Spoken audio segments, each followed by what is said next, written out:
I'm 63 years old, and I thought I'd seen everything life had to throw at me. 2 tours in Vietnam, 30 years as a contractor, raised 3 kids, buried my first wife after 41 years of marriage. But nothing, and I mean nothing, prepared me for what happened last October. Not the sound of my daughter's voice on that phone call. Not the flashing lights in my rearview mirror as I broke every speed limit getting there. Not what the detective told me when I finally made it through that crowd of neighbors standing in my driveway at 2 in the morning. Stay with me here, because this story doesn't go where you think it does. My name's Robert. Rob to most people. My daughter Sarah is 34, married to a guy named Derek for 6 years. They've got 2 kids, Emma, who's 8, and little Jackson, who just turned 5. After my wife Patricia passed 3 years ago, Sarah insisted I move closer, said the kids needed their grandpa around. So I sold the house in Pennsylvania and bought a small place about 10 minutes from them in a quiet neighborhood outside Charlotte, North Carolina. Derek always seemed like a solid guy. Former college baseball player, works in pharmaceutical sales, coaches Jackson's t-ball team.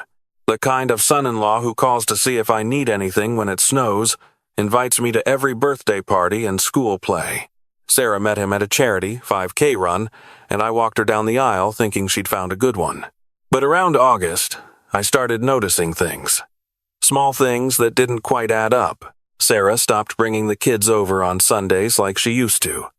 When I'd call to arrange it, she'd have some excuse ready. Derek was traveling for work. Emma had a project due. Jackson wasn't feeling well. Always something. And when I did see her, she looked tired. Not just regular tired, but that bone-deep exhaustion I recognized from my own mirror after Patricia died. I asked her about it once. We were sitting on my back porch while the kids played in the yard. "Everything okay with you and Derek, honey?" She didn't look at me, just kept watching Emma push Jackson on the swing. "Everything's fine, Dad. Just busy with work and the kids. You know how it is." I did know, but I also knew my daughter, and this wasn't just busy. This was something else. Then in September, she called me on a Tuesday afternoon. Her voice sounded strange, flat. "Dad, I need to tell you something, but I need you to not overreact." My heart dropped. Those are never the words you want to hear from your kid, no matter how old they are. "Derek and I are going through a rough patch," she said. "We're going to try some time apart, see if that helps." Time apart? Sarah, what does that mean? It means he's going to stay with his brother for a little while. Maybe 2 weeks. We just need some space to think. I wanted to press her for details. Wanted to ask what happened, if he'd hurt her, if she was safe. But something in her tone told me she was barely holding it together, and if I pushed, she might break. "Okay," I said carefully. "You know I'm here if you need anything, day or night." "I know, Dad. I'll call you soon." She didn't call soon. A week went by, then 10 days. I drove past her house twice, just to make sure everything looked normal. Cars in the driveway, lights on at night, newspapers picked up from the lawn. I told myself I was being paranoid. They were working things out. Give them space. On October 18th, I got the call that changed everything. It was 1:47 in the morning. I know because I looked at the clock on my nightstand when the phone rang, my heart already pounding. Nobody calls at 1:47 with good news. "Mr. Henderson, this is Officer Michelle Chen with Charlotte-Mecklenburg Police Department. Are you the father of Sarah Brennan?" The room started spinning. "Yes." "What happened? Is she okay? Are the kids okay?" "Sir, there's been an incident at your daughter's residence. She's asking for you. Can you come to 4782 Maple Ridge Drive? That's her house." "What kind of incident? Is anyone hurt?" "Sir, I really need you to come to the address. Your daughter is safe, the children are safe, but we need to speak with you." I was already pulling on my pants. "I'm 15 minutes away. I'm coming now." I made it in 9 minutes. Even from the end of the street, I could see the lights, red and blue strobing across the houses, lighting up the whole neighborhood like some kind of nightmarish Christmas display. There were 3 patrol cars, an ambulance, and what looked like an unmarked detective's vehicle parked at angles across Sarah's lawn. Crime scene tape stretched across the driveway entrance. My hands went numb on the steering wheel. A uniformed officer stepped in front of my truck as I pulled up. Young guy, maybe 30, with his hand up. "Sir, this is an active scene. I need you to—" "I'm Robert Henderson, Sarah Brennan's father." Officer Chen called me. He spoke into his radio, listened to a response I couldn't hear, then nodded. "Park across the street, sir. Detective Ramirez will meet you." I parked and practically ran toward the house. The front door was open. I could see people moving around inside with flashlights even though the house lights were on. My brain was screaming at me to get inside, to find Sarah, to make sure those babies were really okay. "Mr. Henderson?" I turned. A woman in her 40s, wearing a blazer over jeans, was walking toward me. Badge clipped to her belt. She had kind eyes, but her expression was all business. "I'm Detective Maria Ramirez. Your daughter and grandchildren are safe. They're in the back of that ambulance being checked by paramedics as a precaution." "What the hell happened here?" She gestured toward her car. "Let's sit down. I need to ask you some questions and I need to tell you what we know so far. I want to see my daughter first." "Mr. Henderson, she's being examined right now. I promise you can see her in just a few minutes. But I need to know some things first. And it's important." Everything in me wanted to push past her. But I'd been around long enough to know that when a detective says something's important, you listen. We sat in her car. She turned on the interior light. "When was the last time you spoke to your daughter?" "About 10 days ago. She told me she and Derek were having problems. Said he was staying with his brother for a couple weeks." "Derek's brother lives in Atlanta, correct?" "Yeah. Runs a gym down there. Why? Where's Derek?" Detective Ramirez's jaw tightened. "We're trying to locate him now." "What your daughter told you about him staying with his brother?" That wasn't the full story. She pulled out a small notebook. "According to Sarah's initial statement, Derek moved out approximately 3 weeks ago, but not to his brother's. He's been staying at an extended stay hotel about 20 miles from here." "I don't understand. Why would she lie to me about—" "Because she was scared, Mr. Henderson." The detective explained it to me piece by piece, and with each detail, I felt sicker. Sarah had discovered Derek was having an affair. Not just some casual thing, but a full-blown relationship with a woman named Vanessa who worked at his company. He'd been seeing her for over a year. When Sarah confronted him with the evidence, bank statements showing hotel charges and expensive dinners, he didn't deny it. He packed a bag and left. But he didn't stay gone. He'd been showing up at the house at random times. Sometimes at 6 in the morning before the kids woke up, sometimes at 11 at night. Letting himself in with his key, saying he just wanted to talk. Sarah had asked him to give her space, to let the lawyers handle it. He refused. Kept saying they needed to work it out, that he'd made a mistake, that Vanessa meant nothing. Sarah had called the police twice. Both times Derek was gone by the time they arrived. Both times, the officers told her there wasn't much they could do since he was still legally a resident and there was no violence. They suggested she get a restraining order. She'd filed the paperwork. It was supposed to be processed this week. Tonight, Derek had shown up again. 2 in the morning. Let himself in through the garage door that he apparently still had the code for. Sarah woke up to him, standing in her bedroom doorway. She screamed, Detective Ramirez said quietly. "Woke the kids up?" Emma ran into the room. Derek was drunk, Mr. Henderson, heavily intoxicated. He started yelling about how this was his house, his family, and Sarah had no right to kick him out. When Sarah tried to get him to leave, he grabbed her arm. My vision went red. He put his hands on her. Emma saw it happen. Started crying. That's when Derek's demeanor changed. He realized what he'd done. Let go of Sarah and started apologizing, saying he didn't mean it. But Sarah had already grabbed her phone. She'd pressed the emergency button, the one that silent dials 911 and records audio. The detective showed me a photo on her phone. My daughter's upper arm. 4 finger-shaped bruises already starting to purple. When Derek heard the sirens, he panicked, ran out the back door before officers arrived. We found his car parked 2 streets over. He left it there and fled on foot. So he's out there right now? And my daughter and those kids are sitting in an ambulance while he's just running around somewhere? We have units searching the area. We take domestic situations very seriously, especially when children are present. Derek's phone is off. We've tried his brother, his parents, Vanessa. No one knows where he is. I felt like I was going to be sick. I should have known something was really wrong. Should have pushed harder when she said they needed space. Mr. Henderson, your daughter did what a lot of victims do. She minimized the situation because she was embarrassed and scared. This isn't your fault. Victims? My Sarah's a victim now? The word tasted like poison. Detective Ramirez put her hand on my shoulder. Your daughter is a survivor. She protected herself and her children tonight. She did everything right. The 911 recording is clear evidence of assault and trespassing now that the separation is documented. We'll find Derek, and when we do, he'll be arrested. She let me out of the car. Go see your family. I walked toward the ambulance on legs that didn't feel like mine. The back doors were open.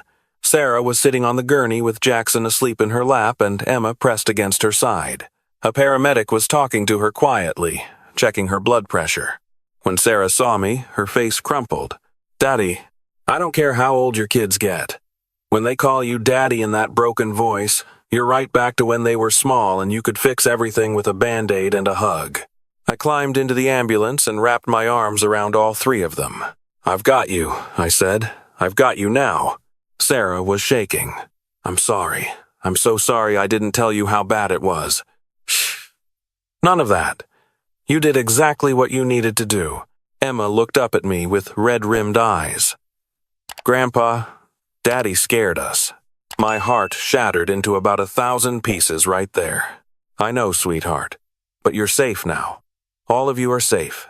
The paramedic gave Sarah's shoulder a gentle squeeze. Physically, you're all okay. Some minor bruising, elevated heart rates, but that's to be expected.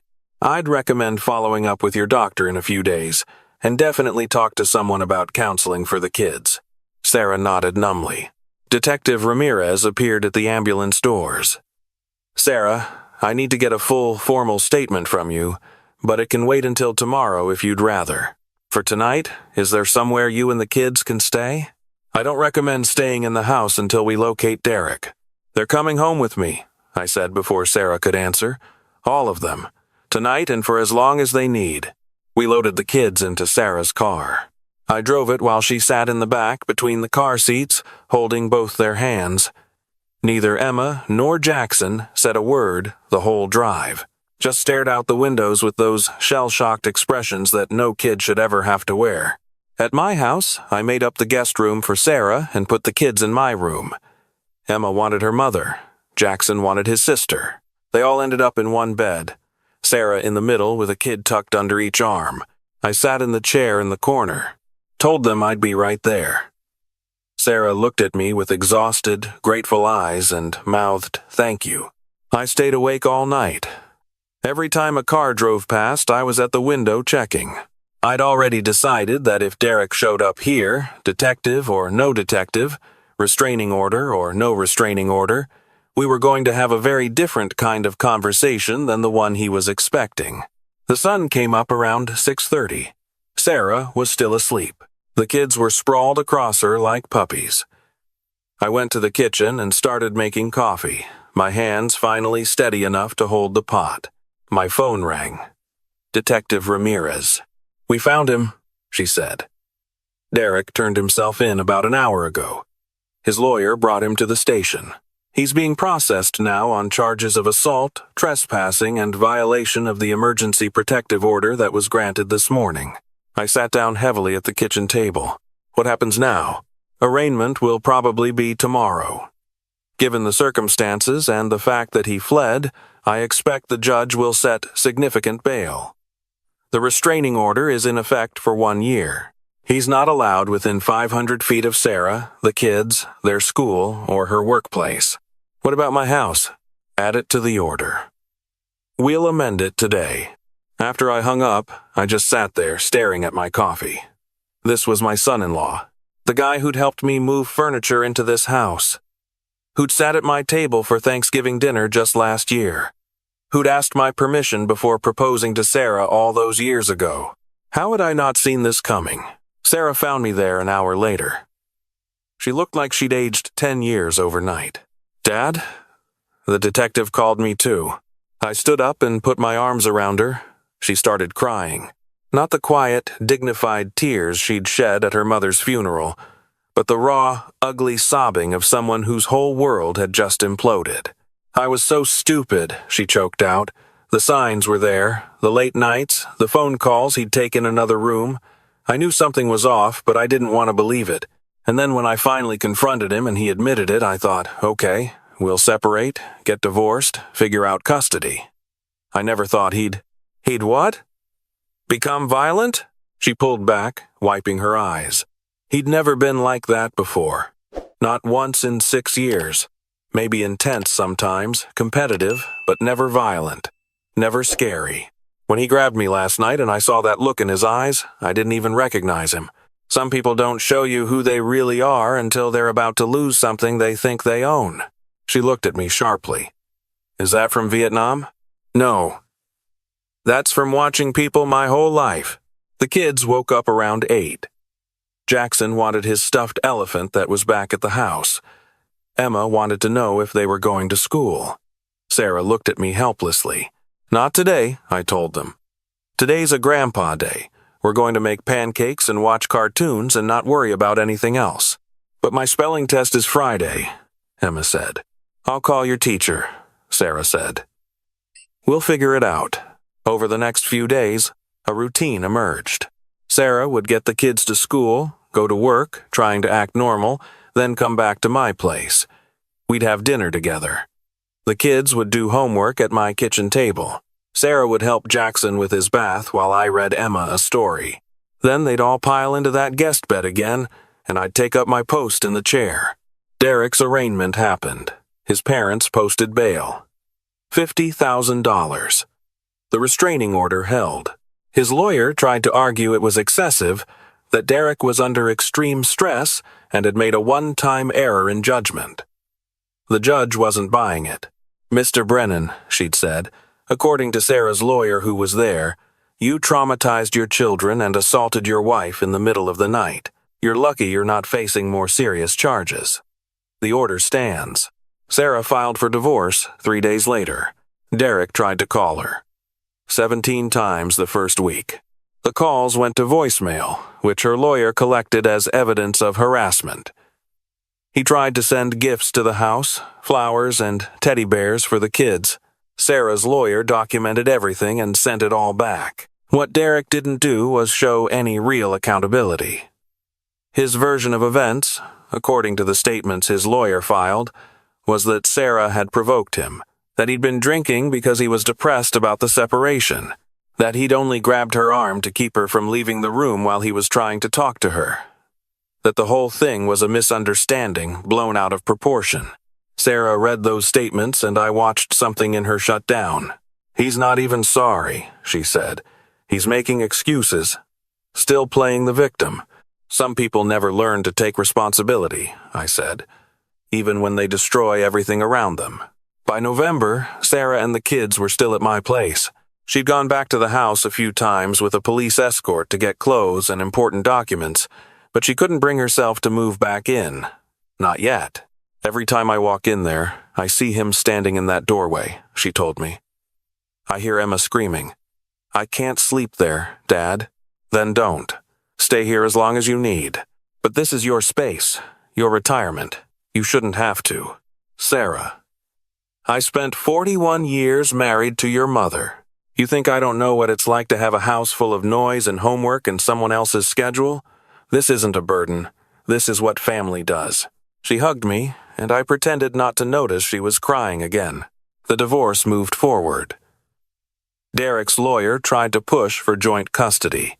Sarah's lawyer came back with the police reports, the hospital documentation of her bruises, the 911 recording, and a statement from Emma's therapist about the trauma both children had experienced.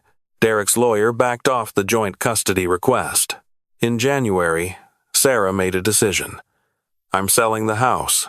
I can't live there again, and I don't want his name on anything that's part of my future. Where will you go? She smiled for the first time in months. I was thinking maybe we could look for something together. A place big enough for all of us. Unless you're sick of us by now. I looked at Jackson building a block tower in my living room while Emma helped me with the crossword puzzle, and Sarah making coffee in my kitchen like she belonged there. I think that sounds like a pretty good plan. We found a house in February, 4 bedrooms, big backyard, good school district. Sarah and I went in on it together, my name and hers on the deed. Not Derek's, never Derek's again. The divorce was finalized in March. Derek got supervised visitation every other Saturday for 4 hours. He had to complete an anger management program and stay sober during visits. He fought it, but the judge was firm. Your actions have consequences, Mr. Brennan. You will earn back your children's trust, or you won't. But you'll do it on the court's terms. The first few visits were awkward. Emma didn't want to go. Jackson cried. But Sarah's therapist had said consistency was important, that the kids needed to process their relationship with their father in a safe environment. Derek showed up to every single visit, brought coloring books and toys, took them to the park with the court-appointed supervisor watching. He was trying in his limited way. But he also sent Sarah an email every few weeks, always some version of the same message. He was sorry. He'd been wrong. He wanted another chance. Could they talk? Could they try to work things out for the kids? Sarah never responded. In June, I was helping Emma with a school project about family trees when she looked up at me with those serious 8-year-old eyes. Grandpa, is Daddy ever coming home? I glanced at Sarah, who was frozen in the kitchen doorway. No, sweetheart, I said carefully. Your mom and dad aren't going to be married anymore. But your dad still loves you and Jackson, and you'll get to see him at your visits. But not at our new house? Not at our new house. She thought about this. That's okay. I like our new house better anyway. It doesn't have scary memories. Sarah had to leave the room. I found her in the bathroom a few minutes later, crying into a towel. She shouldn't have to talk like that, Sarah said. She's 8. She should be worried about Girl Scout meetings and whether she can get her ears pierced, not scary memories. I know, but she's resilient. Kids are more resilient than we give them credit for. I just keep thinking, what if I'd stayed? What if I'd tried to make it work? Would that have been better for them? Sarah. I made her look at me. What you're teaching them right now is that they don't have to accept being treated poorly, that they deserve safety and respect. That's a better lesson than staying in a broken marriage. She nodded, but I could tell she was still carrying the weight of it. By the time summer hit, we'd settled into our new normal. Sarah was dating again, carefully. The kids were thriving. Jackson had stopped having nightmares. Emma had made new friends in the neighborhood. Derek completed his anger management program, started seeing the kids for unsupervised visits. He was better, Sarah admitted, more controlled, more aware. But the damage was done. She didn't trust him. Didn't want to. In August, a year after this whole nightmare started, Derek sent one more email. Sarah showed it to me. It was different from the others. No excuses, no requests, just an acknowledgement. I destroyed our family. I see that now. I'm not asking for forgiveness or another chance. I just want you to know that I take full responsibility for what I did to you and the kids. You deserved better. They deserved better. I'm sorry I wasn't that person. I'm working on being someone they can be proud of, even if it's from a distance. Sarah sat at my kitchen table, holding her coffee mug. What are you going to do? I asked. Nothing, she said. What he becomes now isn't my responsibility. I've got my hands full raising our kids and building a life that feels safe. He had his chance. She was right. Some things you can't come back from. Some trust, once broken, doesn't get repaired. Now, sitting here at 63, watching my daughter put Jackson to bed and hearing Emma practice her piano in the next room, I think about how quickly everything can change.